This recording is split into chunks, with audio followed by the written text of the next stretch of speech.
Mesdames, Messieurs, bonjour. Ravi de vous retrouver pour cet après-midi. On va commencer cette séquence avec une plénière numéro 2, dont le titre est Coopérer à la recherche, de la conception des projets à l'inclusion. Alors on a beaucoup parlé déjà de collaboration, d'alliance, de coopération, de co-chercheurs. Je ne vais pas réutiliser tous les termes employés ce matin.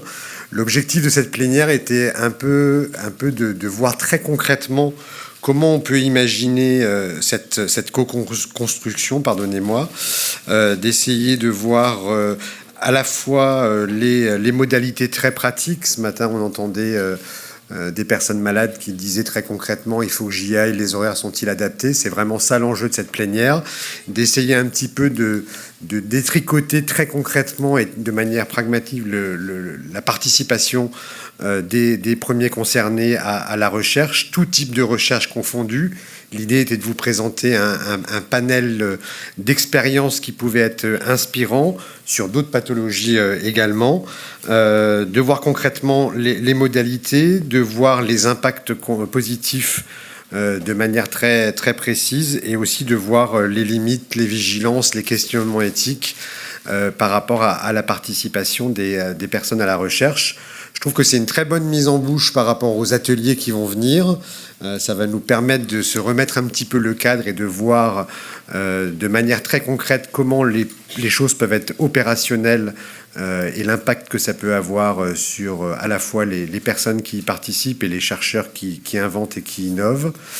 Alors nous sommes trois intervenants sur cette plénière, mais en fait on va être virtuellement à 9, puisqu'on va commencer avec un film, un petit documentaire de 10 minutes. C'est tout simplement le témoignage d'un groupe de travail de personnes atteintes de maladie d'Alzheimer de l'association Alzheimer Europe qui, lors d'une visio, partageait des échanges avec trois personnes malades autour d'un concept qui nous paraissait clé aujourd'hui de décliner, qui est le public involvement, donc vraiment la participation des usagers, du public à la recherche. Alors vous allez voir ce que nous disent ces trois personnes malades. Juste trois remarques. La première, c'est que je suis particulièrement honoré de mettre en avant ce groupe de travail européen de l'association Alzheimer Europe. Alzheimer Europe, c'est une association qui regroupe l'ensemble des associations nationales européennes et qui fait du lobbying auprès notamment de la Commission européenne et du Parlement européen. Qui nous a beaucoup inspiré. On les a rencontrés il y a plus de 20 ans, notamment avec Fabrice, et j'ai envie de dire qu'on a été biberonné avec Alzheimer Europe, et je me souviendrai toujours de la première fois où j'ai vu et croisé et partagé des sessions plénières avec le Scottish Dementia Group. On était vraiment impressionné de voir la manière dont les personnes malades s'étaient organisées en association et portaient leurs paroles d'une manière qu'on n'avait absolument pas en France, puisqu'à l'époque, les personnes malades étaient vraiment invisibles. Et donc, c'est avec beaucoup d'émotion de partager leurs paroles aujourd'hui avec vous. Alors, sur la vidéo, juste deux remarques. C'était une réunion Teams, donc le son, je pense que la technique a fait son possible pour qu'il soit le plus optimal possible. Et la deuxième chose, je ne sais plus si Armel est là pour le sens des mots, vous verrez qu'on a fait une traduction, et le mot dementia est volontairement traduit en démence. C'est une volonté d'Alzheimer Europe. On a un ami canadien qui est là, qui pourra nous dire que les connotations ne sont pas du tout les mêmes dans les pays anglo-saxons et en France. Donc, si on pouvait éviter d'avoir une longue discussion autour du mot démence, je pense que ce serait extrêmement pertinent compte tenu du sujet qui est le nôtre dans cette table ronde. On aura d'autres occasions, bien évidemment, pour en reparler si vous le souhaitez. La technique est à vous pour la vidéo. Elle va durer 10 minutes et ensuite on va commencer. Chacun pourra un peu s'exprimer par rapport à la vidéo et ensuite on déroulera le reste de la séquence. Un grand merci à tous.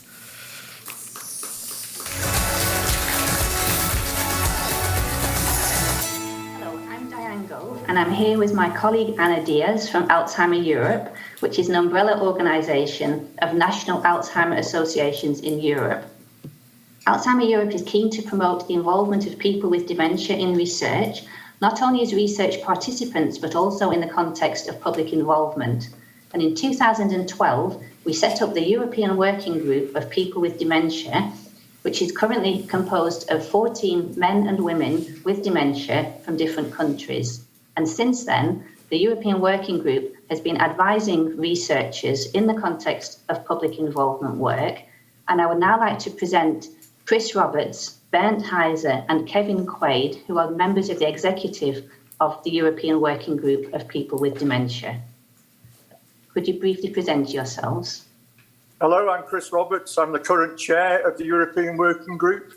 I live in Wales in the UK on the north coast, and I've been diagnosed about 8 years now with mixed dementia. Thanks, Chris. And Bernd? Hello, I'm Bernd Heiser. I'm from Germany. I have Alzheimer's dementia, and I'm currently one of the vice chairs of the European Working Group. Thank you. And Kevin? Hi, I'm Kevin, and I'm from Ireland, and around 2016 I was diagnosed with Lewy body dementia. This type of dementia, while very common, less people are aware of it, and I'm also a vice chair of the European Working Group of People with Dementia. Thank you very much, gentlemen.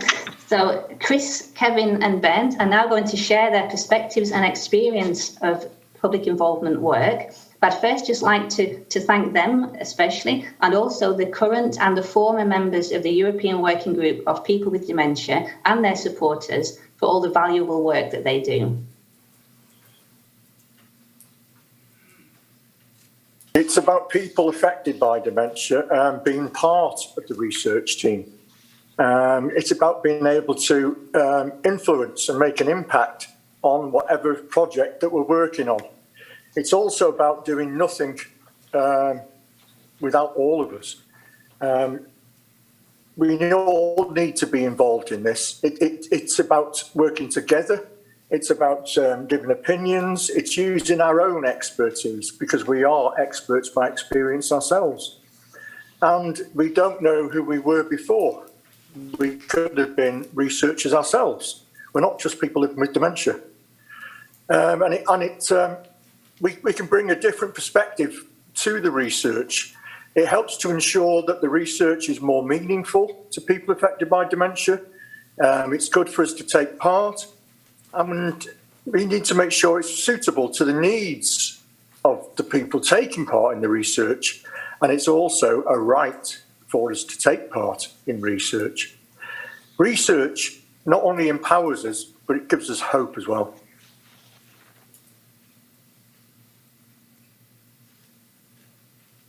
It is important that public involvement activities are accessible and inclusive, i.e. for people, that people know about opportunities to get involved in public involvement. They don't decide not to get involved because of financial issues or because they don't have the confidence or support. Getting a diverse range of people involved in public involvement activities is important. So there are people with different experiences, perspectives, and points of view. Involving people with different types of dementia means you are getting expert opinions. If you're talking about someone like me who has Lewy body dementia, then I am an expert in what it's like to have Lewy body dementia. On the other hand, my wife is an expert in living with Lewy body dementia, because it is she who sees what effect it has on me from the outside. Well, I can tell you exactly what it does to me, how it makes me feel, how it changes my life. And I can tell you about my fears, my worries, and plans for the future. The same can be said about all other types of dementia. So like anything in life, if you want the proper answers, you ask the experts. And that is what I am, an expert in having Lewy body dementia.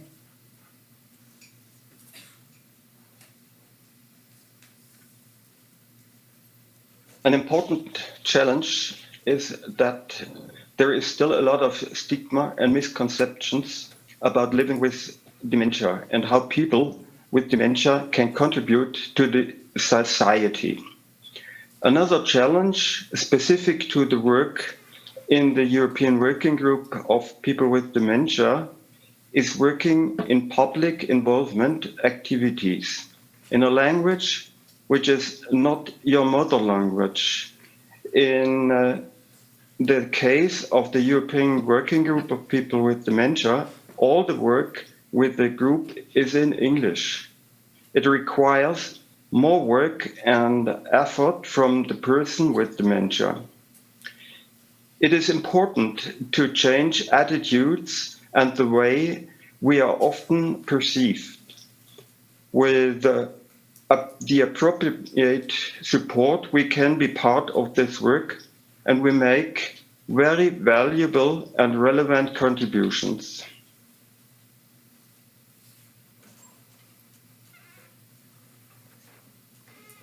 First of all, I hate the use of acronyms. There are so many of them thrown about every day and at every meeting. I personally think they need to be used less and the proper name needs to be given. And my opinion on the word patient is also very strong, because for me, I am a patient when I visit my medical team or when I am in hospital. But when I'm involved in a research, I'm a person with a brain disease. I am again that expert about Lewy body dementia because I have it and I am living with it. So we need to make a worldwide decision on what name we are using. Is it PPI? Is it PPV? Is it PI? We need to pick a name and we need to stick with it.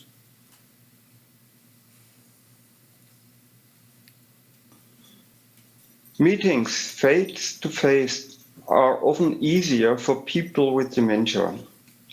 We can meet for a longer time, have longer and more often deeper discussions. It helps to build relationships with the other members of the group. There is time to get to know each other and to socialize. Online work is possible, but not everyone of the people with dementia are familiar or comfortable with computers and platforms like Zoom, Teams, or Skype.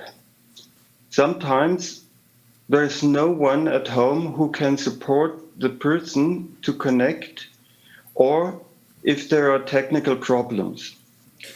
The person may have difficulties to connect or to remember how to use the micro or the camera. But often this gets better once the person is used to the system. Online meetings require more concentrations and focus, and it can be challenging if there are many people in the meeting. An advantage of online work is that people do not need to travel. I think that the best help for a researcher who doesn't have experience, who doesn't have any experience, would be to provide us with as much information as possible about everything. You know, the project itself, what it involves, what's expected from us. Do we have to travel? What kind of support would we be getting from the team organising the project? And you know, because having the right information is what's going to help everybody. You know, knowledge is power. The information that we do receive should be very clear. It should be written in plain language and very accessible. And as Kevin said earlier, no jargons, no acronyms or technical words. Let's make it in a format that we all understand, and then we can contribute better. We need to receive all this information, though, well ahead of meetings, so we have time to get familiar with it, that we have time to digest it, and we have time to research it ourselves and understand it, and we can also put it into a format that's better for ourselves. One of the most important messages, I think, is remember, we're not just people with dementia, we are people. So don't be afraid. There's nothing to be afraid of. All you have to do is ask, and we'll say yes or no. It's that easy. And one last thing, we'd like to receive feedback on how our feedback and our opinions and our contributions were used. It's great to have acknowledgement for the work we do and to hear that we did make a difference. Thank you.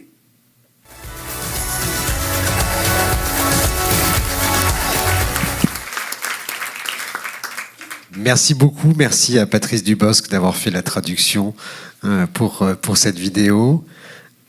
Nothing about us without us, c'est leur slogan, rien nous concernant sans nous. Peut-être spontanément à chaud, j'aimerais avoir la réaction de nos intervenants. On commence par vous, Michel Chapeau. Vous êtes usager partenaire du système de santé, président de l'ETNA et de l'AFD 33. Vous reviendrez après sur tous ces acronymes, mais je pense qu'un certain nombre de personnes vous connaissent.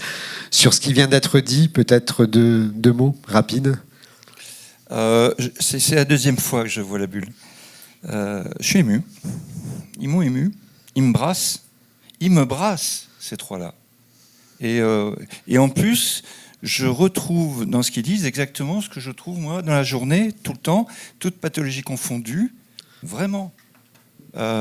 L'idée, par exemple, qu'ils ont un savoir expérientiel, enfin, on connaît ça sous ce nom-là. Ils ont l'expérience de leur maladie. Ils savent la transcrire. Ils savent travailler en commun, l'action collective. Ça aussi, c'est quelque chose qu'on connaît bien. Et la dignité qu'ils ont de le dire, c'est absolument impressionnant. Je les félicite, Ils font bien leur métier de malade. Vous voyez ? Je pense qu'on y reviendra. Professeur Messner, merci beaucoup d'être avec nous, d'avoir pris de votre temps. Vous êtes chef du service de neurologie au CHU de Bordeaux, coordinateur national du CRMR et directeur adjoint de l'Institut des maladies neurodégénératives. Vous également, très spontanément, par rapport à ce qui vient d'être diffusé, Il y a deux aspects. Je suis d'accord avec vous sur la dignité. Je le vois aussi la deuxième fois, donc on a une petite avancée par rapport à vous. La motivation, mais je vois aussi un petit défi éthique auquel je vais toucher aussi dans ma contribution tout à l'heure, quand je vais parler de l'essai plateforme et de l'implication des patients partenaires recherche, la représentativité. Là, on a vu 3 mâles blancs. On a vu 3 patients, notamment, j'étais un peu surpris du dernier qui dit « J'ai une démence raccorder qui a été diagnostiquée en 2016. Si la vidéo date de 2025, il a quand même une trajectoire très particulière. Donc, il est expert, mais il est expert de sa propre trajectoire et pas de l'hétérogénéité de la maladie. Et je pense là, il y a un travail à faire de réflexion. Comment peut-on améliorer la représentativité ? On y reviendra en effet. Thomas Tanon, tu es gériatre. Je me permets de te tutoyer puisque tu es présent aux universités d'été depuis de nombreuses années. Tu nous viens de Montréal, mais tu as aussi fait ton travail de recherche à Besançon. Toi, spontanément, par rapport à la vidéo, quel message tu voudrais nous adresser ? Alors, j'ai vraiment beaucoup aimé cette vidéo que j'ai pas tenu ma parole et donc que j'ai découvert à l'instant. Merci de ta franchise. Et donc, évidemment, je partage ce qui a été dit, mais dire la même chose que les autres, peut-être on va essayer d'aller chercher autre chose. Je trouve 2 choses extrêmement intéressantes dans ce qui est présenté ici. La première, c'est de nous rappeler l'importance de la recherche participative parce qu'en fait, ça nous rappelle qu'on fait de la recherche pour eux. Je rejoins les limites qui ont été présentées. Pour eux, c'est qui eux ? C'est une question, mais néanmoins, ça nous rappelle nos objectifs. La deuxième chose que je trouve extrêmement importante et intéressante, c'est la question plus large de ce que l'on pourrait qualifier de open sciences, la dynamique de sciences ouvertes qui inclut le public involvement, mais qui inclut d'une façon générale la façon dont on peut travailler de façon collaborative avec, pour et ensemble dans l'optique d'améliorer une condition de santé. Et donc je pense que souvent on voit la notion de science ouverte d'un côté plutôt comme le partage de données. On voit la notion de public involvement comme l'implication des personnes, mais en fait tout ça c'est un ensemble qui est vraiment celle de réfléchir la science de façon différente, de façon ouverte et de façon collaborative. Très bien, merci. On aura le temps parce qu'ils ont beaucoup évoqué la dimension très pratico-pratique et concrète sur une information simplifiée, les documents remis avant, avoir un retour sur notre contribution. Et je sais que tu as des exemples vraiment très concrets à nous proposer. Michel Chapeau, on va peut-être commencer par vous. Tout simplement, déjà, peut-être nous redire qu'est-ce que l'ETNA et la FD33 et nous raconter un peu votre expérience et ce que vous souhaitez nous livrer sur votre vie personnelle. Avec plaisir. J'ai été proche aidant et je suis malade chronique. Je suis pas impatient. Pardon ? Proche aidant de 2 types de personnes. Des personnes frappées par le handicap psy, schizophrènes, bipolaires, etc. Et puis, proche aidant de ma mère et de ma grand-mère, qui, à la fin de leur vie, on leur a découvert un Alzheimer. Et ça s'est passé d'une façon très particulière, que je vous dirai tout à l'heure. Et puis, je suis maintenant malade chronique. Je suis formé à l'accompagnement, donc aux 40 heures, et plus encore si affinité. Membre de la Fédération française diabétique, président de l'association d'Aquitaine. La FD33, elle est repassée en Aquitaine, puisqu'on s'intéresse à 6 départements. Je suis Charente-et-Maritime, donc presque le local, parce que j'étais formé à Bordeaux, et j'en ai les mauvaises manières. Alors, oui, les Girondins se reconnaîtront, évidemment. Je vois que j'en fais sourire. On a un humour un peu particulier, hein, je dois dire. Bon, la plateforme d'éducation thérapeutique de Nouvelle-Aquitaine, c'est ETNA. Et ETNA, le métier, c'est donc évidemment d'aider au développement de l'éducation thérapeutique un peu partout dans la région. Il y a 450 programmes. C'est une région qui est plutôt en avance sur les autres, avec des pôles d'excellence, on peut le dire quand même, dont un est à Bordeaux. Et soyons clairs, hein, c'est probablement le premier vecteur qui permet le développement du partenariat en santé. Mais il n'y a pas que ce champ-là. Ce champ-là a été le premier. Et puis ensuite, on a vu arriver, par exemple, la formation des professionnels, soit en formation initiale, soit en formation continue. Et puis ça progresse petit à petit sur le modèle de ce qui se passe au Québec, où on finira bien par aider à la formation des médecins. Eux, ils ont commencé par les médecins. Bon, bref. Et donc, il y a également, évidemment, un développement dans la certification de la qualité des institutions hospitalières et clinicales, où on peut intervenir. Et puis, il y a donc la recherche. Alors, pour ce qui concerne la recherche, je vous le dis tout de suite, je collabore à des cohortes. Je suis ce qu'on appelle un patient témoin, selon le modèle de Montréal, pour celles et ceux qui s'en souviennent. Le premier qui témoigne de sa vie. C'est ce que je suis en train de faire, là. C'est exactement ce que je suis en train de faire. Voilà. Et on est absolument soucieux de développer ce partenariat parce que nous estimons à la plateforme que l'éducation thérapeutique se fait par un dialogue constant entre toutes les parties concernées, c'est-à-dire les professionnels de santé, les usagers, c'est-à-dire à la fois les proches et les malades. Voilà. Et ça, c'est sans de ce dialogue constant, cette action collective qu'on arrive à progresser et à permettre aux personnes d'être plus autonomes par rapport à la maladie. Ce que j'ai entendu aussi dans la bulle vidéo. Bien. Je reviens juste sur une expérience par rapport à ma famille. J'ai été en guerre avec ma mère toute ma vie. Mais toute ma vie. Hein, toute ma vie. Et le hasard a fait que 6 ans avant qu'elle nous quitte, j'étais l'enfant qui me suis occupé d'elle. Et là, j'ai découvert que je ne savais rien, mais rien. Hein. Comme beaucoup de proches aidants, au démarrage, on ne sait pas. J'ai découvert ensuite que c'est un travail horrible, constant. C'est pas du 35 heures. Hein. Ça n'a pas été du 35 heures, je vous le garantis.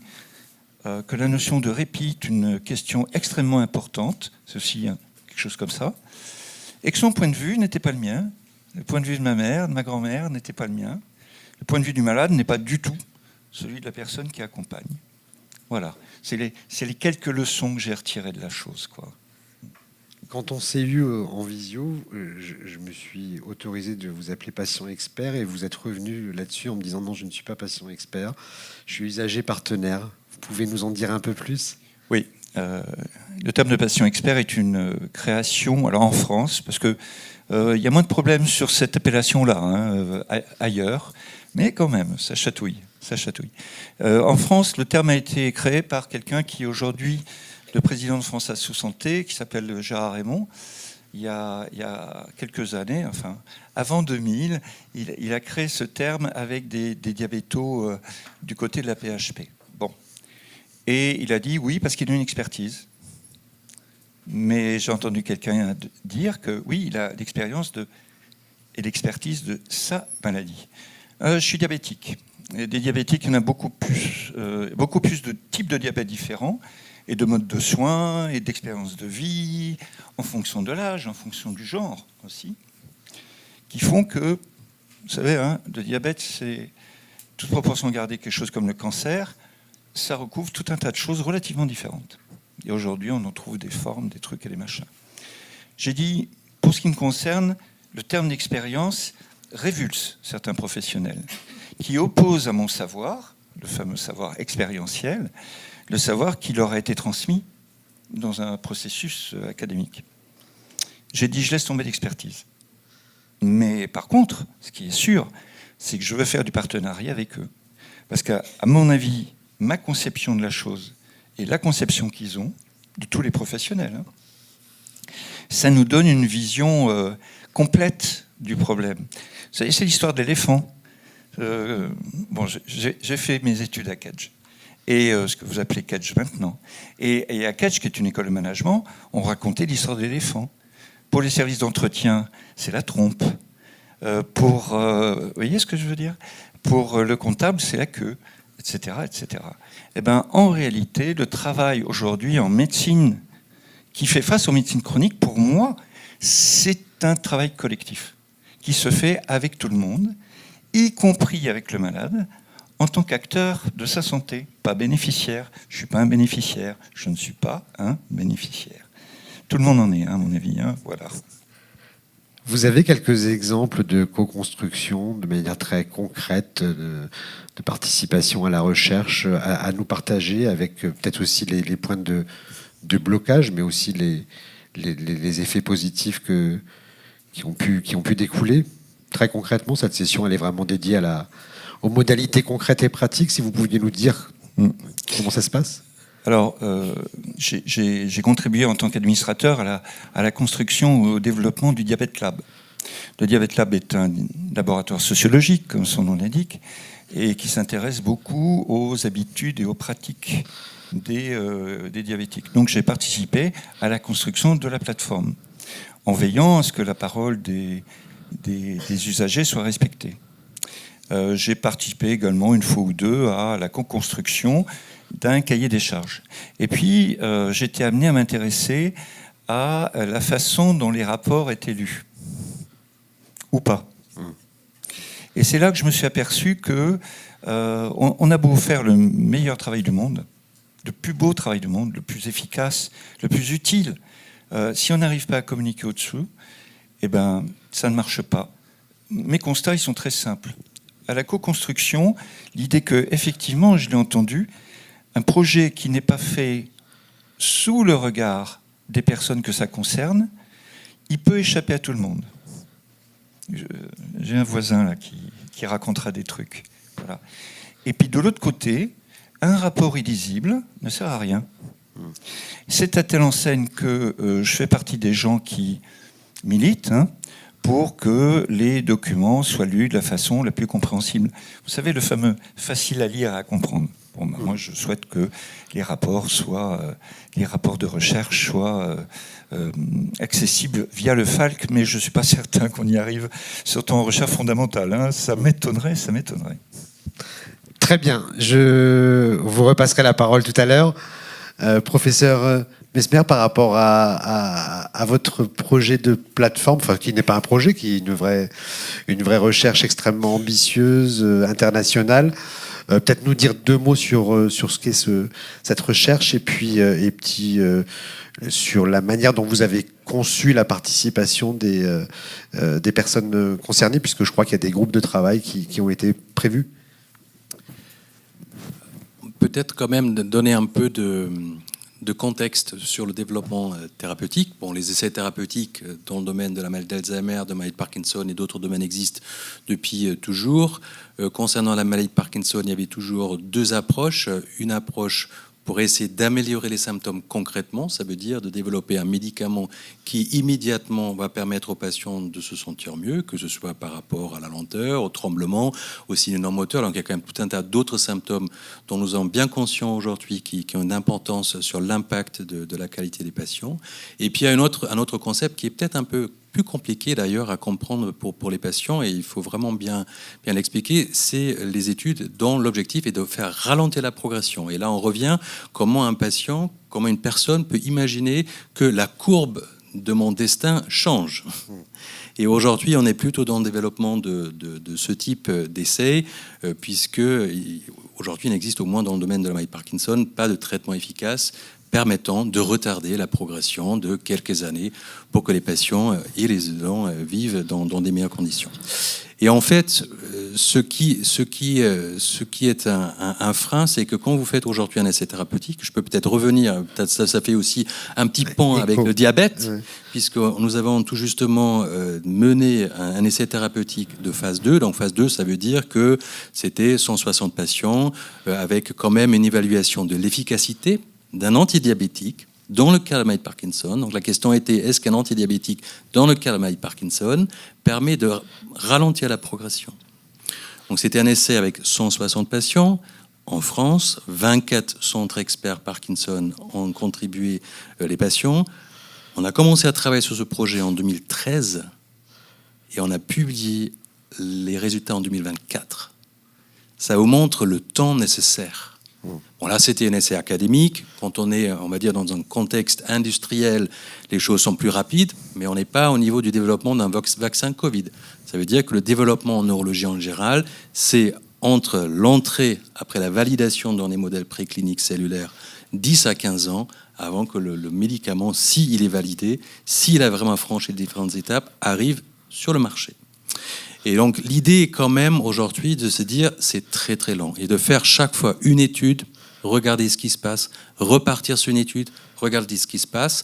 L'idée était de se dire pourquoi pas avoir une plateforme d'essai qui de manière permanente permet de rajouter des bras de molécules à évaluer ou même de les fermer parce qu'il se peut bien qu'au cours de 6 mois, 1 an, on se rend compte que finalement le médicament ne peut pas être efficace même si on continue encore 6 mois, même si on continue encore 12 mois, avec l'idée de faciliter notamment les démarches réglementaires qui sont quand même de plus en plus lourds, ne nous leurrons pas, et donc inspiré par d'autres domaines où ça se fait déjà depuis un petit moment, nous sommes partis sur l'idée de créer un essai plateforme dédié à la maladie de Parkinson en France.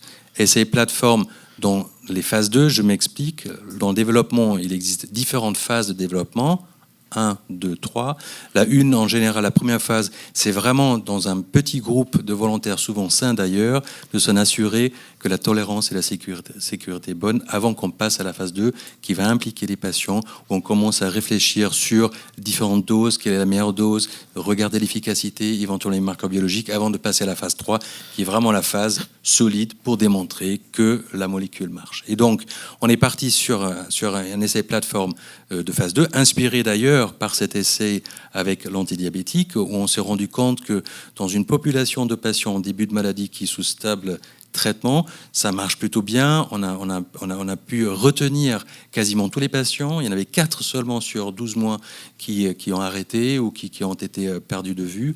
Et puis on s'est rendu compte aussi que dans cette phase de stabilité, finalement, il y avait très peu de patients qui ont changé leur traitement symptomatique, ce qui est aussi important, puisque quand vous testez une molécule dont l'objectif est de ralentir la progression, et si vous changez le traitement médicamenteux classique pour la maladie de Parkinson, vous ne savez plus qu'est-ce qui fait quoi et quel est l'effet de molécule d'étude et quel est l'effet du traitement que le patient reçoit. Donc on était quand même très séduit par cette idée. On est parti sur cette idée. On a demandé un financement national qu'on a obtenu l'année dernière pour commencer à structurer cet essai plateforme. Donc on a commencé à travailler il y a 1 an et demi à peu près, et on est actuellement dans la phase de développement du protocole, de la plateforme, des centres. Donc ça va être plus de centres d'ailleurs que les 24 centres experts. Là aussi, par rapport à la représentativité, on avait envie d'aller plus loin et d'impliquer aussi des centres dans les CHG qui ont une expertise mais qui ne sont pas forcément centres experts Parkinson, pour aussi permettre de recruter des patients qui sont suivis par ces centres. Donc ça avance, on est plutôt à 35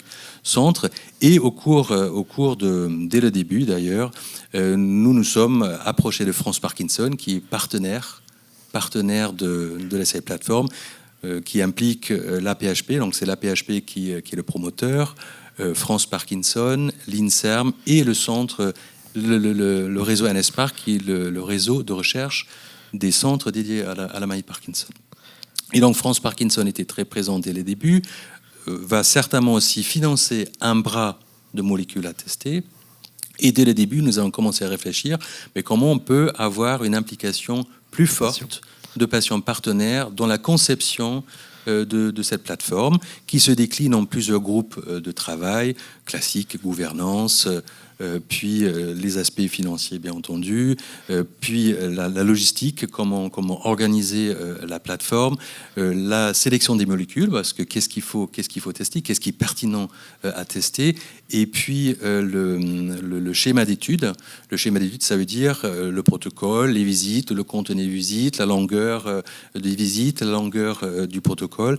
Et en fait, dès le début, nous étions d'accord qu'il serait important et intéressant d'impliquer des patients partenaires à ces différents groupes de travail, ce qui a fait que France Parkinson a lancé quelque part un appel d'offres avec un cahier des charges qui précisait un peu les critères, quel va être le rôle de ces patients partenaires, et puis après une première étape de sélection et une formation, parce que ça c'est quand même important aussi. Parce que bien sûr le patient il est expert de sa propre maladie, mais pour après pouvoir donner une impulsion de cette expertise à un essai thérapeutique et aux contraintes et considérations, il nous paraissait quand même important d'avoir aussi une formation qui a été organisée par France Parkinson en amont, et puis après aussi par le coordonnateur de l'essai plateforme qui est le professeur Corvol à Paris. Donc après cette première formation, les patients ont deux, trois participé aux différents groupes de travail. Moi, j'ai surtout assisté au groupe de travail sur le schéma d'études, le protocole, où je suis un des modérateurs, et puis les critères de jugement. Donc en fait, quand on dit aujourd'hui on fait un essai thérapeutique, mais il faut évaluer quelque part l'efficacité. Alors comment on va l'évaluer ? Et là, les visions des patients et des cliniciens peuvent être très disparates d'ailleurs. Et donc on s'est embarqué dans cette aventure. Là aussi, un autre obstacle qui est important à souligner, c'est que les protocoles aujourd'hui, même en France, sont rédigés en anglais. Donc c'est pas si évident. La sélection des molécules, dans notre cas, c'est un panel international. Donc on a convié des Européens, des Américains, et finalement il se trouve que parmi ces patients partenaires, il y a une pharmacienne qui parle anglais, qui participait à ce groupe de travail pour contribuer à la sélection des molécules. Et puis dans le groupe que moi j'animais, qui part plutôt sur le schéma d'études, c'était surtout l'input par rapport à la lourdeur des visites. Qu'est-ce qu'on peut mettre, qu'est-ce qui est raisonnable, est-ce qu'on inclut une ponction lombaire, est-ce qu'on inclut un examen d'imagerie, à quelle fréquence, et qu'est-ce qu'on envoie, et qu'est-ce qu'on obtient. Et puis on est encore sur la route. On n'a pas finalisé le protocole. On espère fin 2026, 2027 pouvoir inclure le premier patient. C'est une première expérience. Je pense ce qui sort, il y a une des patientes partenaires qui a fait un mémoire, qui a fait un DU avec un questionnaire, une enquête auprès des patients partenaires, auprès des cliniciens et autres métiers d'ailleurs qui participent à l'essai plateforme pour voir un peu comment on peut avancer. Et ce qui sort comme élément principal, bon, déjà il y a une satisfaction quand même importante. On entend aussi la motivation. Je prends en main la maladie, je contribue une pierre importante. Mais ce qui sort, c'est la formation et vraiment le besoin. Donc il faut réfléchir à comment formaliser pour que vraiment ces patients partenaires ont tous les outils pour être le plus opérationnel et le plus contributif possible. Donc ça, c'est l'expérience française. Et puis il y a une expérience anglaise qui d'ailleurs nous a inspiré. C'est les collègues anglais qui ont mis en place aussi un essai plateforme dans le cas de Maïd Parkinson. Là, beaucoup plus ambitieux que nous. Phase 3, donc vraiment la dernière phase de validation. Ils partent sur un essai avec 3 bras, un bras placebo, 2 bras de molécules, 1200 patients. Et avec l'expérience anglo-saxonne, une implication vraiment incroyable. Ils ont travaillé pendant 5 ans ensemble. D'abord, comme nous on a commencé, les cliniciens, les chercheurs ont commencé à bâtir le projet, à réfléchir sur le protocole, à réfléchir sur ce qui peut être le critère de jugement. Et en fait, les critères de jugement dans le cas de Maïd Parkinson reposent vraiment surtout sur l'examen clinique. Et aujourd'hui, c'est plutôt l'examen clinique fait par le neurologue. Donc c'est la vérité du neurologue qui est la bonne.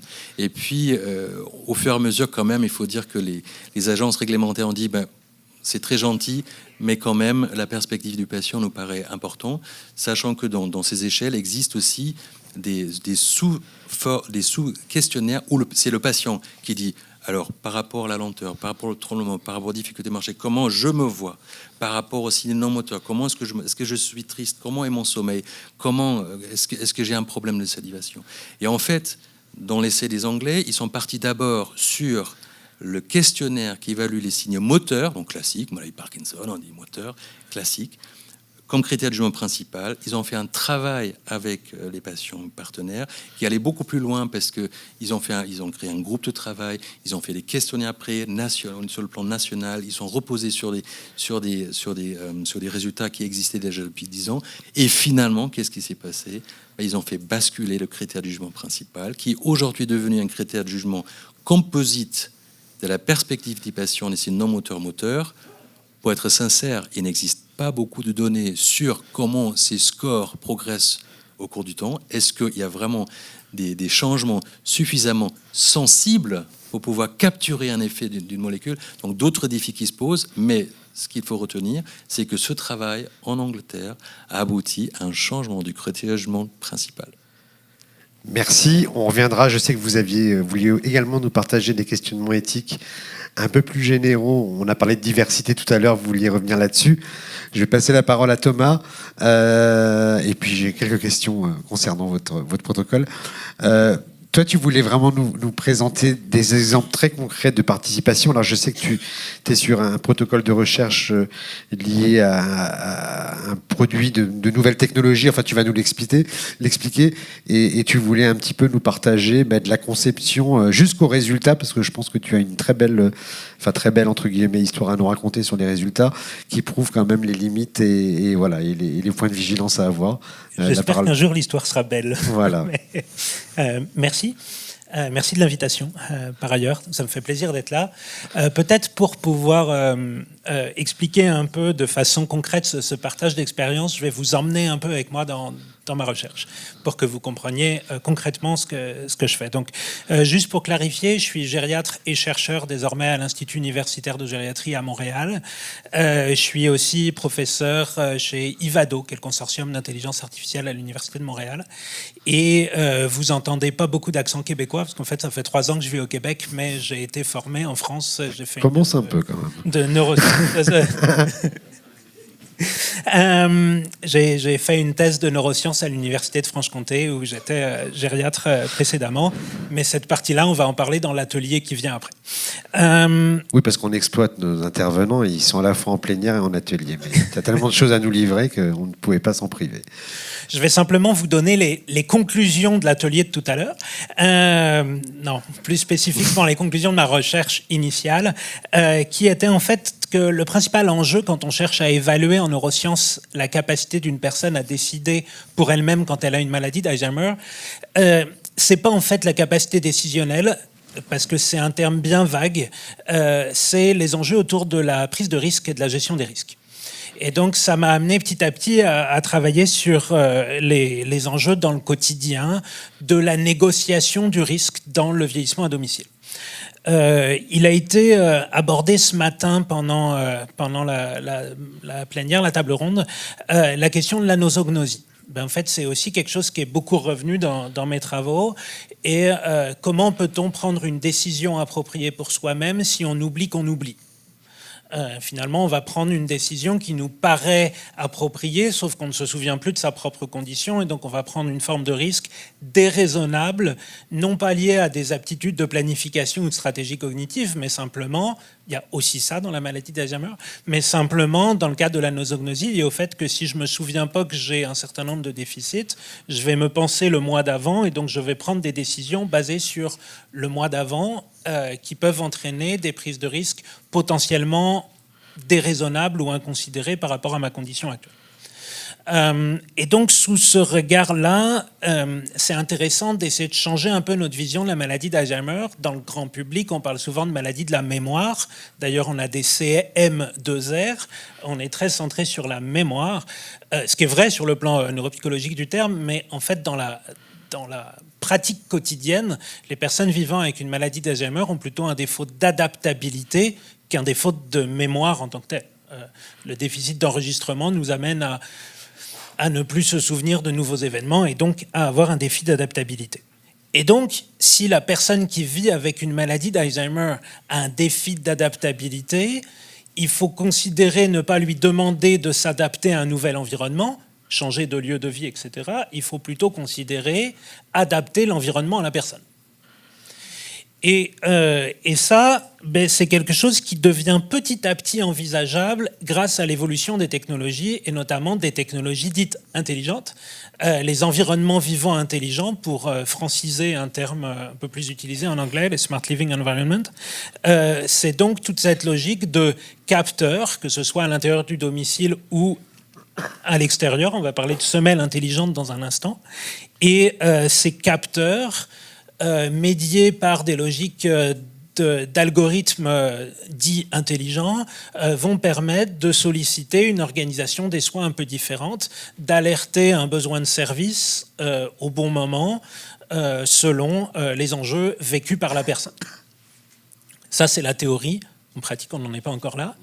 Mais pour en être là petit à petit, il faut s'investir dans des projets de recherche qui cherchent à designer ce type d'environnement. Puis c'est intéressant parce qu'il y a de plus en plus de PME, de milieux entrepreneuriaux, qui voient tout le potentiel de ces développements et qui d'ailleurs, parfois, les sociologues parlent d'économie de la promesse, viennent nous vendre des choses qui sont pas complètement développées et matures. Il y a donc un certain nombre de programmes de recherche qui visent à accompagner, à co-développer ces produits, une fois qu'ils ont un minimum de maturité technologique, pour les amener à répondre aux besoins réels des populations en vie quotidienne. Et donc, à ce titre-là, moi, je travaille, j'ai eu la chance d'être d'abord co-chercheur dans un projet de recherche qui était complètement un projet de conception théorique par des groupes de travail sur ce que pourrait être une technologie intelligente, idéale, pour soutenir la participation à une vie en dehors du domicile. Donc continuer d'aller à des activités, continuer d'aller à l'épicerie, à la pharmacie, quand bien même on aurait une maladie neuroévolutive. Et puis secondairement, je suis maintenant chercheur principal d'un projet qui vise à développer une semelle intelligente et son interface un téléphone cellulaire ou un téléphone non intelligent, de façon à pouvoir identifier pour une personne vivant avec une maladie d'Alzheimer un risque d'errance, un risque de se perdre, et pouvoir générer des alertes, et donc générer des alertes qui seraient d'abord centrées sur la personne elle-même. Recevoir une notification, vous êtes en dehors de votre périmètre habituel, êtes-vous OK? Oui, non. Puis si non, on génère de l'alerte. Si oui, continuez votre vie, puis on vérifie régulièrement que vous êtes OK. Ça, c'est le cadre de recherche dans lequel je travaille. Et à ce titre-là, j'ai donc obtenu 2 financements de recherche par deux fonds différents de financement de la recherche au Canada. Ces financements de recherche imposent une recherche participative. La complexité, c'est qu'il l'impose depuis la création du projet de recherche. C'est-à-dire qu'on n'est pas seulement avec des personnes avec expérience vécue, pour reprendre le terme des organismes financeurs, qui sont participantes à des groupes de travail. On est avec des personnes qui sont co-applicants à la demande de financement. Et donc, ça pose un certain nombre de défis, puis je vais essayer de vous partager ces différentes expériences vécues. Et cette fois-ci, j'inverse un peu le regard. C'est moi la personne avec expérience vécue, parce que c'est l'expérience vécue de la recherche avec des personnes avec expérience vécue. Je vous ai pas perdu. Ça prend un premier défi, c'est qu'il faut expliquer. Parce que quand vous approchez une personne pour lui dire on voudrait faire un projet de recherche, il faut quand même lui expliquer que d'abord on va appliquer un projet de recherche pour espérer avoir un financement qui nous permettra ensuite d'espérer demander à un comité d'éthique d'étudier notre projet pour ensuite espérer faire le projet. Donc il y a quand même, vous parliez de la temporalité tout à l'heure, pour une personne qui vit sa maladie au quotidien, lui expliquer qu'on voudrait parler de quelque chose qui verra peut-être le jour dans 5 ans, compliqué. Dans la même logique, travailler avec une PME pour lui expliquer que travailler avec nous, c'est attendre des comités d'éthique, etc., c'est pas simple non plus. Mais donc, il y a un premier enjeu, c'est celui de parler d'une recherche avant la recherche. Puis il faut réussir à l'expliquer. Puis là, on a un vrai rôle de pédagogie sur l'explication des attentes, des objectifs. Et il faut faire attention à ne pas créer une attente. C'est un jeu d'équilibre. Puis, quand bien même vous êtes dans la demande de financement, pour les chercheurs parmi vous ou pour les non-chercheurs qui ont déjà participé à des demandes de financement, on parlait de langage clair tout à l'heure, et essayez d'aller vous balader sur une plateforme de soumission d'un projet de recherche. Je ne suis pas sûr que vous trouviez que c'est un langage clair. Donc, à ce moment-là, il y a aussi tout le défi. Puis, il faut donner un CV. Puis, il faut... donc, en fait, il y a tous les enjeux de la soumission d'une demande de financement. Donc, nous, à ce titre-là, on a dédié la postdoc qui travaillait sur le projet pour faire le suivi pas à pas, en visio, pour accompagner l'ensemble des démarches de soumission. Mais là-dessus, on avait une postdoc qui était financée sur un autre projet pour faire ça. Parce que dans le sens, on va y revenir. C'est-à-dire que tant qu'un projet n'a pas commencé, il n'est pas financé. Tant qu'il n'est pas financé, il n'y a pas de financement pour les professionnels pour travailler dessus. Donc, le temps que ça prend d'accompagner les personnes, il a fallu le prendre d'un autre financement de recherche. Ensuite, comme c'était un projet pan-canadien, il fallait aussi que ça prenne quelqu'un de bilingue. Donc on a aussi tous ces enjeux de langue, de français, d'anglais qui a été évoqué tout à l'heure. Puis quand bien même on arrive à déposer, une fois qu'on a le financement qui est obtenu, on a un certain nombre d'enjeux, par exemple, d'organisation d'ateliers participatifs. Vous voulez faire de la co-création, puis c'était donné dans l'exemple. Regardez là, on va passer 2-3 jours ensemble à raison de 7 heures par jour à être concentré. Quelqu'un qui a une maladie cognitive, par définition, il a une maladie cognitive. Il y a pour ça. Est-il raisonnable de considérer qu'il va avoir la capacité cognitive que chacun d'entre nous, soyons très honnêtes, jeudi après-midi, ça va commencer à être dur. Donc, est-ce qu'on est vraiment en capacité de demander à des gens dont on sait qu'ils ont une vulnérabilité de participer à quelque chose qui pour nous-mêmes, sans cette vulnérabilité cognitive, est difficile? A priori, pas trop. Mais en même temps, les organismes financeurs, si on leur dit oui, mais on va faire 2 jours de groupe de travail tous les jours pendant 5 jours, la demande de financement, elle va passer moyen. Donc en fait, on a tous ces défis dans la mise en place d'un processus. Puis en même temps, on fait quoi? On dit, nous, on fait les 7 heures, mais vous allez faire la sieste de 2 à 4. Non, c'est pas être inclusif, ça. Donc, en fait, tous ces défis-là, faut les penser, faut les concevoir dès le début de la demande de financement, parce qu'il faut se dire, OK, on va faire des groupes de travail, mais on va faire 2 heures ci, 2 heures ça, on va tout étaler.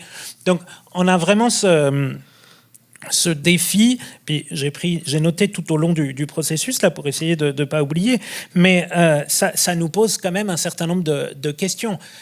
Quand bien même on échelonnerait, ça pose aussi la question de la disponibilité des professionnels. Vous voulez faire un groupe de travail avec des personnes avec expérience vécue, des partenaires de type PME, puis mettons des médecins, on sait bien qu'on court quand même un peu tous après le temps, donc on n'a pas la même temporalité. Réunir tout le monde. Donc en fait, réunir tout le monde, ça prend un défi. Réunir tout le monde, c'est même physique. Vous avez Ce que nous quelqu'un disait Madame avant. Ouais. vous avez quelqu'un qui arrive à la gare, il faut qu'il puisse se déplacer, il faut qu'il puisse arriver, faut le guider.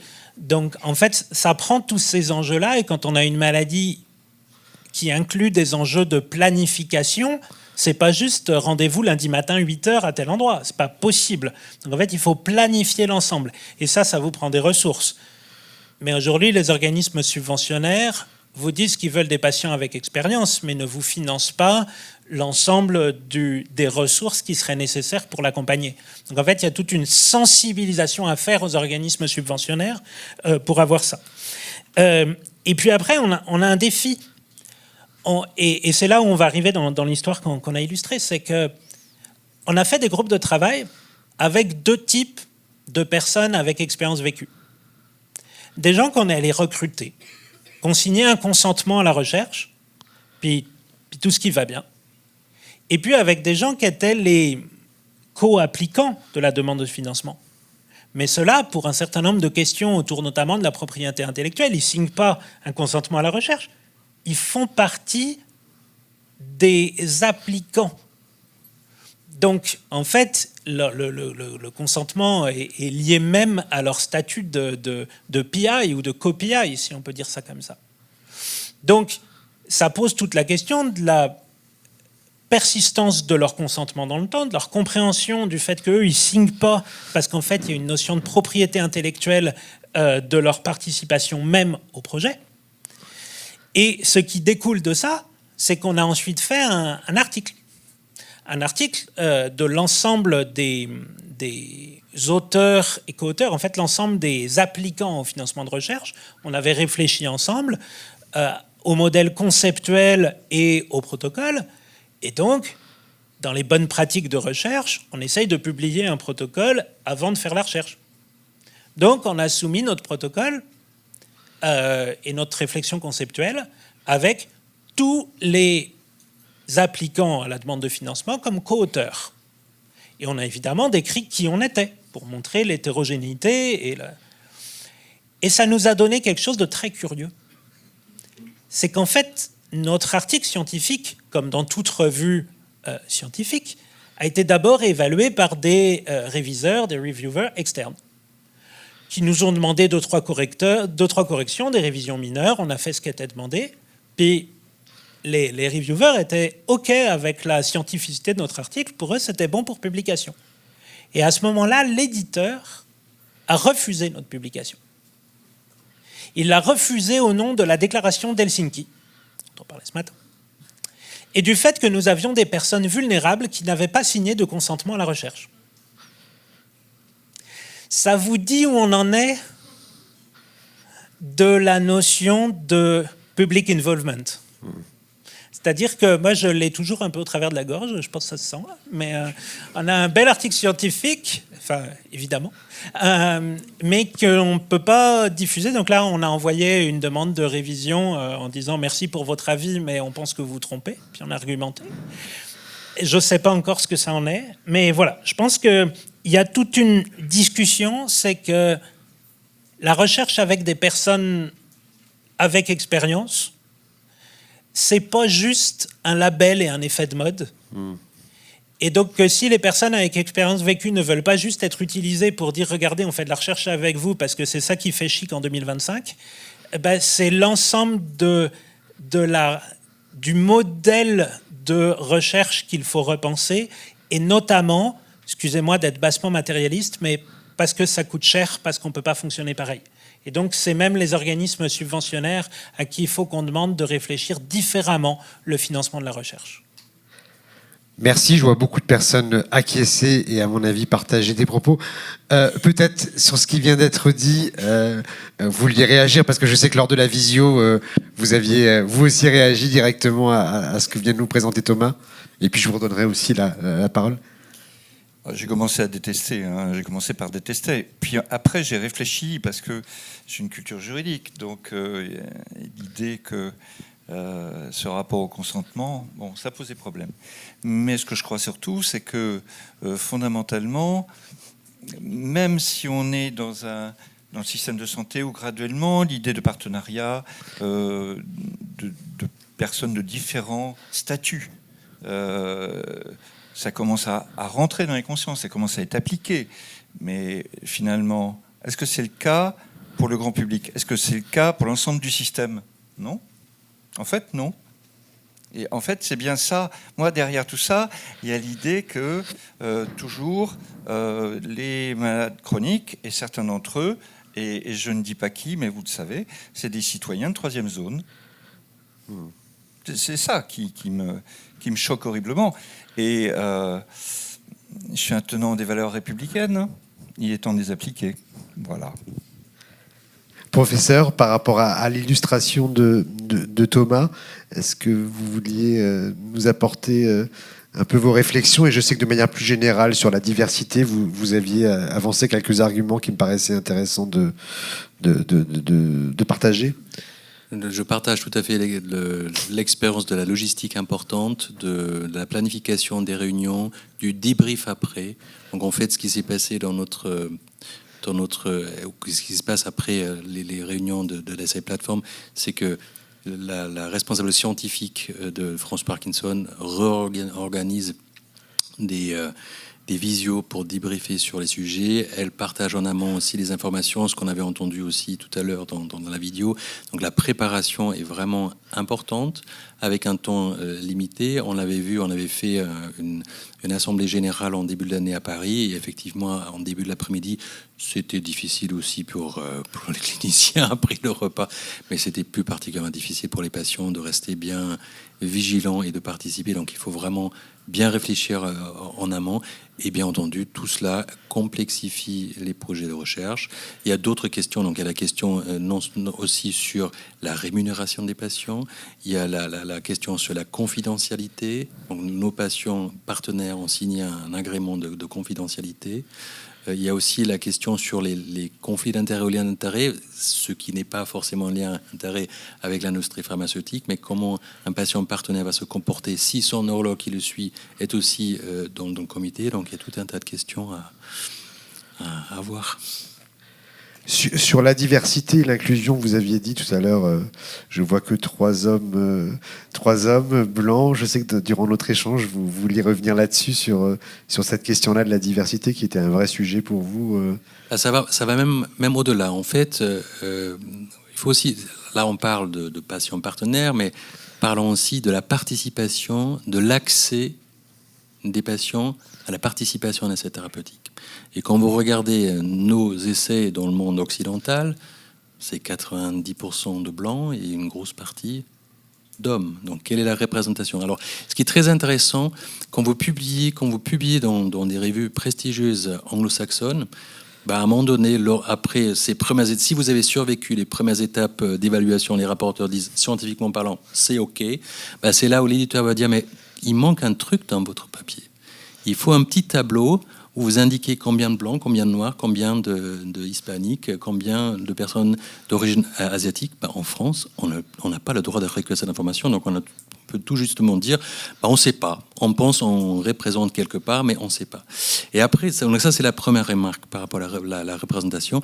Mais une deuxième remarque était, j'étais scotché. En fait, nos collègues anglais, cette fameuse plateforme, cette implication des patients, qui ont quand même essayé de faire un effort pour impliquer aussi des populations qui ne sont pas représentées normalement dans les essais thérapeutiques, et qui sont quand même très présents aussi en Angleterre.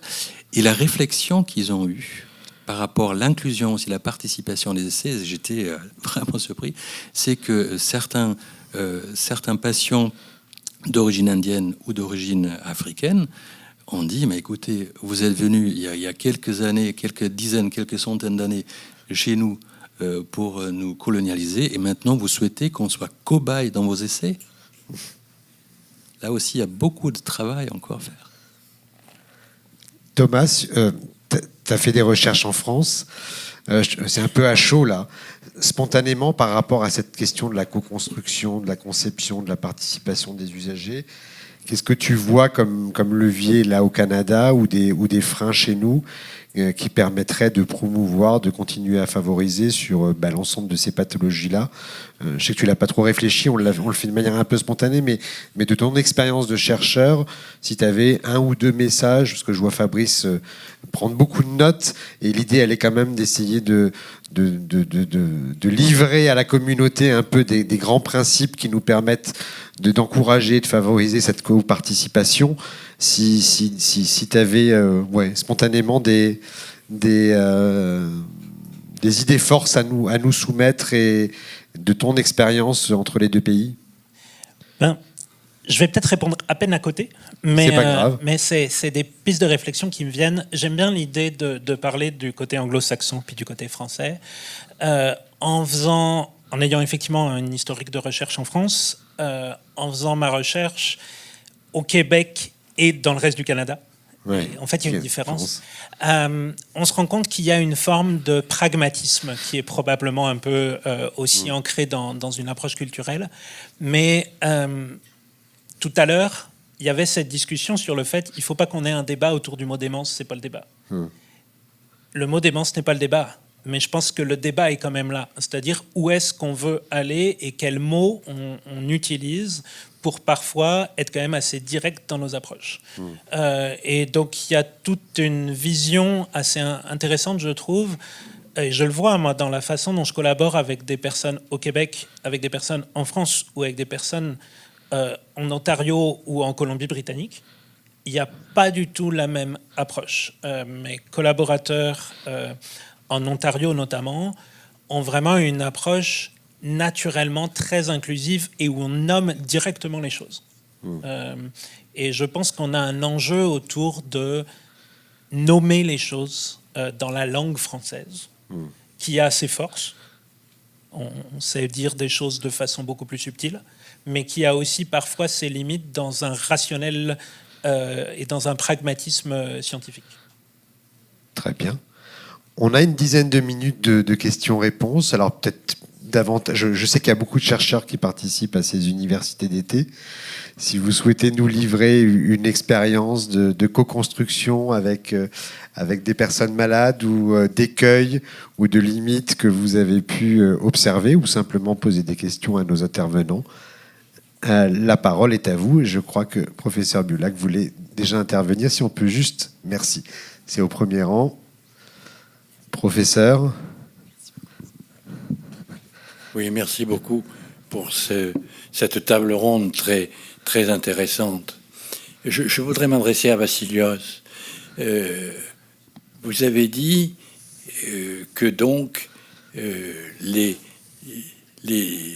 populations d'ethnie indienne ou africaine estimaient qu'on les prenait pour des cobayes.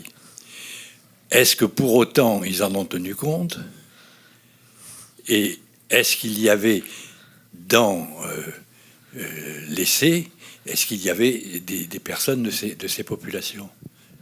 L'essai a inclus le premier sujet il y a une semaine. Encore, il y a 1199 ou 98 à inclure. Alors, je ne suis pas conscient des efforts qui vont être menés, mais il y a beaucoup d'efforts aussi qui sont menés dans la mesure où beaucoup de visites vont avoir lieu au domicile. Ah oui. Et ils ont inclus des centres encore, on va dire, moins expérimentés, où les visites sont très allégées. Donc il y a vraiment un gros effort pour être le plus inclusif possible. Mais après, si on va aboutir à des chiffres plus satisfaisants par rapport à ces communautés, on verra. D'accord, merci.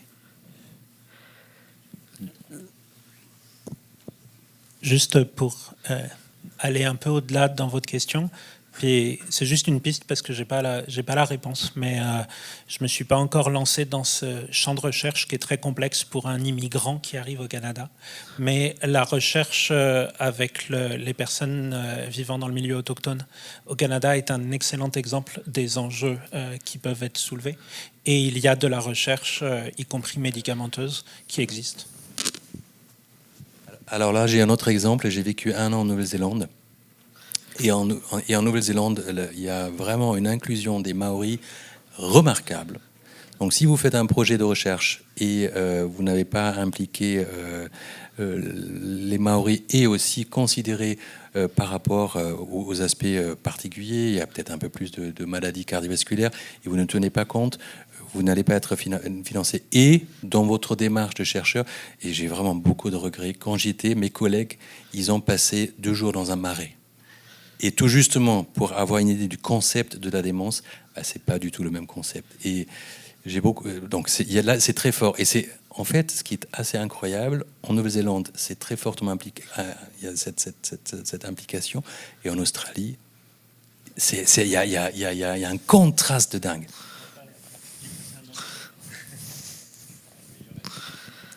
Je voudrais simplement dire que on commence à comprendre que la médecine est genrée. Enfin, c'est pas mal, ça. Hein? Ouais. Pour ce qui concerne ma maladie favorite, celle que j'ai en permanence avec moi, il y a des critères qui apparaissent qui sont très discriminants, il faut le dire.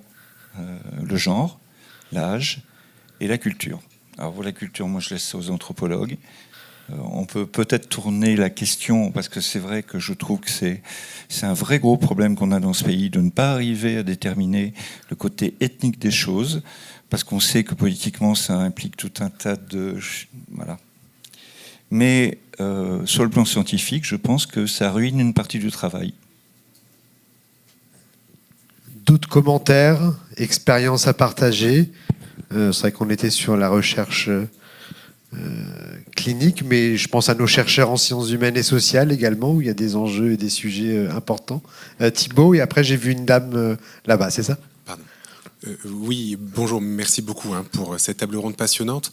Monsieur Tanou, sans avoir été à votre expérience de se prendre un retour d'article dans la figure pour une mauvaise raison, je suis moi-même agacé, alors que c'est pas mon expérience, donc je n'imagine même pas dans quel état vous et vos collègues étaient. Je me demande si ça vient pas parler d'une forme de réflexe pavlovien des scientifiques, dès qu'ils voient la notion de vulnérabilité, de penser à la notion de consentement. Et ce que je trouve terrible, c'est que dès qu'on va avoir un patient, une personne malade, une personne vulnérable qui est dans un environnement de recherche, on va le considérer comme étant un participant à la recherche, donc nécessitant un consentement, alors qu'en fait c'est un participant dans le sens de la construction. Moi, quand je participe à un protocole de recherche, je pourrais être vulnérable, mais jamais on me demande de consentir. Et je trouve que ça dénote vraiment une différence entre participer à la recherche en tant que personne incluse et participer à la recherche en tant que co-constructeur. Et je suis abasourdi de cette confusion, d'autant plus pour des éditeurs de revues scientifiques. C'est une interprétation, un raccourci médical de la pensée autour de la vulnérabilité qui est, je trouve, extrêmement dérangeant. Les deux statuts ne sont pas du tout les mêmes. Merci pour votre témoignage, on va partager notre colère. En pratique, je pense que d'abord, le rôle de structures comme la vidéo qu'on a vue tout à l'heure de la société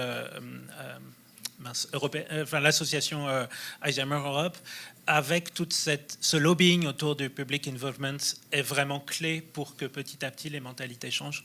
On a besoin de ça. Puis en fait, l'autre élément, c'est ce qu'on fait aujourd'hui et c'est nous tous. C'est-à-dire que c'est petit à petit, les éditeurs de revues scientifiques, à un moment ou à un autre, c'est nous. C'est-à-dire qu'on a quand même ce rôle-là. On fait du peer review et donc petit à petit, on a aussi cette opportunité de changer le système de l'intérieur. Puis je pense que c'est notre responsabilité. Madame, je crois, c'est ça? Oui. Merci beaucoup, merci pour cette présentation et ce sujet surtout. Donc Marie Flossia, je suis du CHU de Bordeaux, je suis gériatre et tout à l'heure je vais parler du protocole de recherche justement qu'on a dans le cadre des patients qui ont maladie d'Alzheimer en hypnose. Et je voulais juste faire un petit aparté sur la question des interventions non médicamenteuses dans les maladies, la recherche dans les maladies neuroévolutives, ce qui complexifie encore le système puisque dans les interventions non médicamenteuses, le tout quantitatif fonctionne mal et on a besoin d'études qualitatives. Et là, évidemment, recueillir la parole des patients est très complexe. Donc nous, on a contourné le système en récupérant la parole des soignants. Mais je pense qu'il y a tout un travail à mener autour de cette réflexion. Je n'ai pas la réponse aujourd'hui. Nous, on débute aussi. Donc voilà, c'était juste pour vous remercier aussi de cette réflexion ensemble. Merci d'avoir fait ce focus sur les interventions non médicamenteuses. Je pense qu'on y reviendra dans les ateliers, notamment sur l'innovation médico-sociale. Je crois qu'il y a madame qui avait levé la main. Juste au deuxième rang, merci. Merci beaucoup pour vos interventions. Moi, j'ai une petite question. Pour la co-construction de votre projet donc, de recherche, c'est pour établir un objet connecté qui sera ensuite commercialisé. C'est l'objectif de le mettre au point pour qu'il puisse être commercialisé. Donc, qu'en est-il de la propriété intellectuelle et éventuellement des retombées financières pour les patients co-constructeurs? Vous avez tout à fait raison dans votre question. Et pour vous répondre, oui. Notre objectif, mon objectif de recherche est d'aller au-delà de la situation exemplaire de cette technologie-là pour avoir une généralisation scientifique sur d'autres technologies similaires. Mais néanmoins, en faisant ce projet de recherche avec cette entreprise, on contribue à l'amélioration de son produit et donc il y a une propriété intellectuelle partagée de l'ensemble des co-applicants du projet de recherche. On a tous signé, puis je suis passé assez vite tout à l'heure, mais ça fait partie des enjeux quand je parlais tout à l'heure de signer protocole, etc. On a tous signé des non-disclosure agreements, on a tous signé des ententes de propriété intellectuelle, et puis après, chacun est libre de décider d'aller vers une revendication de type royalties ou pas. Et moi, j'ai fait le choix de ou pas pour une neutralité scientifique, mais néanmoins, c'est une discussion qu'il faut avoir. Et donc, à ce titre-là, ça prend le temps de la discussion, encore une fois, avec les personnes et avec tous les enjeux. Puis, on ne va pas se mentir, une partie non négligeable des personnes qui vivent avec la maladie d'Alzheimer et qui participent à des recherches, d'autant plus que la participation à la recherche est rémunérée, ont des enjeux financiers. Et donc, il y a une forme de miroitage de royalties autour du développement d'un produit sur lequel il faut être extrêmement précautionneux. On a essayé de l'expliquer du mieux qu'on pouvait, mais je dois avouer que je pense que rien que cette question-là serait un champ de recherche à part entière. D'autres expériences à partager, des questions? Madame, c'est au quatrième rang, je crois.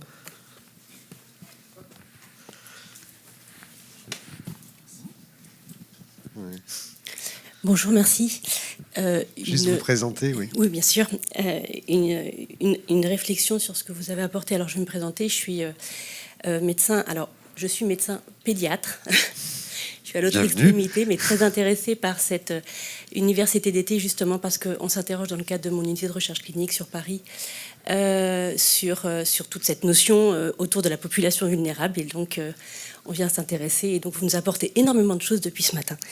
Et en fait, j'ai été très intéressée, monsieur, par votre distinction entre le patient expert, l'usager partenaire, sur la notion de lien d'intérêt. Et ma question, elle tourne autour de l'usager partenaire. Pendant la bulle, on voyait l'une des personnes qui disait, voilà, on est patient et finalement, le chercheur lui-même peut devenir patient. Et cette notion de lien d'intérêt entre on est chercheur mais potentiellement patient, on peut être usager partenaire tout en étant chercheur. Ce lien d'intérêt, comment est-ce que vous le voyez? Et je vais partager une expérience de 7 semaines, un retour d'un CPP, où là j'ai été bluffée, je ne sais pas comment leur répondre, où on nous a demandé de rajouter comme critère de non-inclusion dans une étude impliquant des tout-petits, dans une situation qui est forcément toujours, quand on touche à l'enfant, on nous dit souvent, vous vous rendez compte, c'est des tout-petits enfants, ben oui. Et de rajouter comme critère de non-inclusion le fait que l'enfant puisse y avoir un lien familial ou proche avec l'équipe de chercheurs. Donc en gros, on interdirait à des chercheurs de pouvoir faire inclure leurs propres enfants dans un protocole de recherche. Et ça m'a estomaqué. Et donc voilà, c'est un peu le côté, c'est peut-être un autre coup de gueule, mais voilà, usager, partenaire, chercheur, on peut être chercheur et malade. Comment est-ce qu'on mélange tout ça et cette notion de lien d'intérêt, comment est-ce que vous la voyez? Michel, je vous sens... Oui, je prends la parole. D'abord, le terme d'usager partenaire, c'est quelque chose qui rôde dans les couloirs de la Haute Autorité de Santé. Oui. Pour autant, on se retrouve avec des appellations mixtes et variées. Bon. Je voudrais quand même faire une remarque, c'est que dans ce pays, je ne sais pas combien on est, 69 millions, un truc comme ça, doit y avoir à peu près une vingtaine de millions de malades chroniques et une dizaine de millions de personnes qui sont aidants. Et je vous laisse deviner ce qui se passe. Certains sont malades chroniques et sont évidemment aidants. Et si je vais trouver dans cette population combien il y a de professionnels de santé, ouais.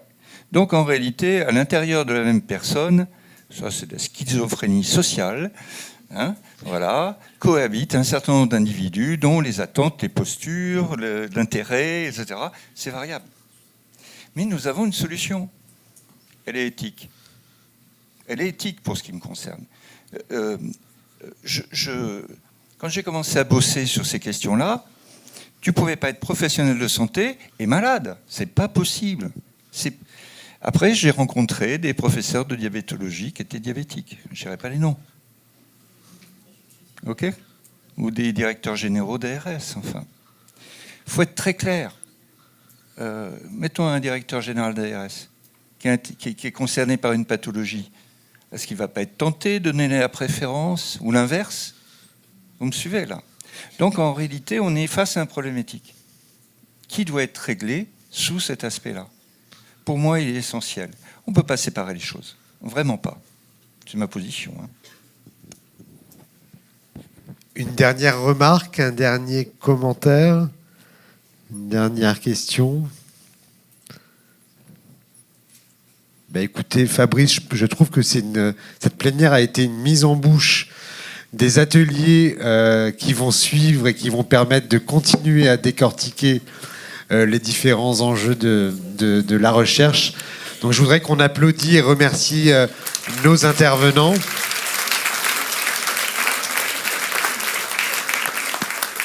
Fabrice, je te vois... Non, je réfléchis à tout ce que j'ai entendu. J'ai l'impression, et Thomas l'a dit, que ça dépend aussi beaucoup des financeurs. C'est-à-dire que si c'est le financeur qui exige que le projet qu'on lui remet inclut d'une façon ou d'une autre les usagers, ça change un petit peu les choses. Et je me souviens que Alzheimer Écosse, il y a déjà 15 ans, nous disait, nous, à Alzheimer Écosse, il n'y a plus aucun financement de recherche, y compris médicale, qui ne passe pas d'abord par notre comité d'éthique dans lequel il y a des malades, et après il va au conseil scientifique. Et on ne regarde même pas les aspects scientifiques avant. Donc, je pense que les financeurs ont un rôle clé là pour poser cette exigence, mais après il faut entendre tout ce que nous a dit notamment Thomas sur... tout ce que ça nécessite de mettre en place avant même la soumission, sans aucun moyen. Là, on a le problème juridique que vous avez soulevé aussi. Donc, moi, j'aime beaucoup l'idée que, voilà, on dépasse ce slogan.